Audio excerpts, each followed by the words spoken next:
Сәлеметсіздер ме балалар? Бүгін 35-ші сабақты өтетін боламыз. Каналымызға міндетті түрде подписаться батырмасын басып, жазылып алыңыздар. Сіздер үшін пайдалы сабақтар шығып отырады.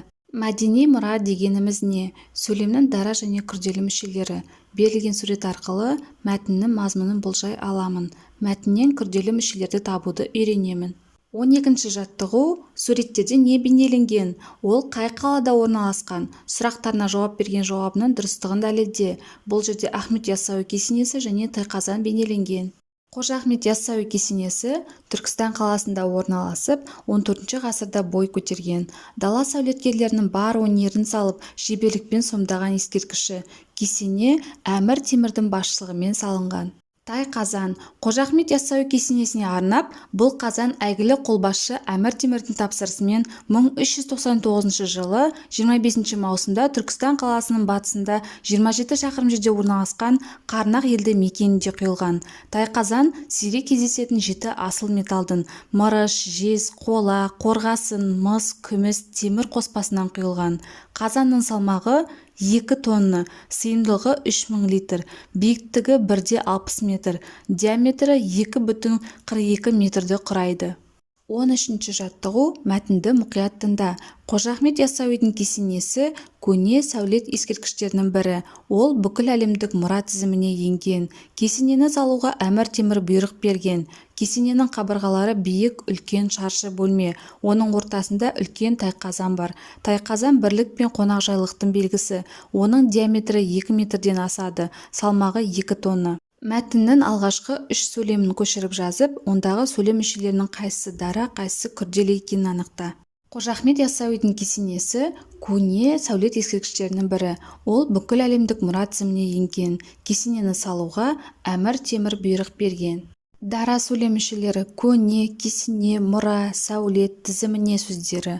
Күрделі сөйлем мүшелері: Қожа Ахмет Яссауи, Әмір Темір бұйрық берген сөздері. 14-ші жаттығу: төмендегі графикалық модельді басшылыққа алып, ішінен күрделі мүшесі бар сөйлем құра. Кім кімнің, қашан, не істеді, несін, қандай деген сұрақтарға жауап беруге тиіс. Жанар сабақ оқып отыр. Кеше Арайдың сары ала добы табылмады. Анамның құрбысы тәттілер әкеліп берді. 15-ші жаттығу: дара және күрделі мүшелерді соларға сай келетін сөйлемдермен сәйкестендір. Дара: бала орманға барды. Болат қағаздан кеме жасады. Орман желмен тербеледі. Күрделі: көшеттерді суаруға 11 бала бөлінді. Қызыл ала көбелек гүлге қонды. Шығармашылық үзіліс. 16-ші жаттығу: суреттерге қара. Қайсысы табиғи мұраға, қайсысы мәдени мұраға жатады? Суретте Қожа Ахмет Яссауи кесенесі, таңбалы тастар, қатпарлы жартастар, алтын адам бейнеленген. Оқы. ЮНЕСКО-ның бүкіл әлемдік мұрасына Қожа Ахмет Яссауидің кесенесі, таңбалы тас петроглифтері, таңбалы тастары, Сарыарқа даласы мен Солтүстік Қазақстан көлдері, Жібек жолы мен Батыс Тянь-Шань таулары енді. Дереккөздерден бүкіл әлемдік мұра нысаны болып табылатын Қазақстанның тарихи ескерткіштері туралы ақпарат тауып тізімін жаса. Тарихи мұралар: таңбалы тастар, қатпарлы жартастар. Мәдени мұралар: Қожа Ахмет Яссауи кесенесі, алтын адам ескерткіші. Бүкіл әлемдік мұра нысаны болып табылатын Қазақстанның тарихи ескерткіштері. Қожа Ахмет Яссауи кесенесі оңтүстік Қазақстан облысында орналасқан, 2003 жылы тізіміне енгізілді. Тамғалы петроглиф тас кешені Алматы облысында орналасқан, 2004 жылы тізімге енгізілді. Сарыарқа: Солтүстік Қазақстан даласы мен көлдері Ақмола, Қарағанды мен Қостанай облыстарында орналасқан, 2008 жылы тізімге енгізілді. Осымен сабағымыз аяқталды.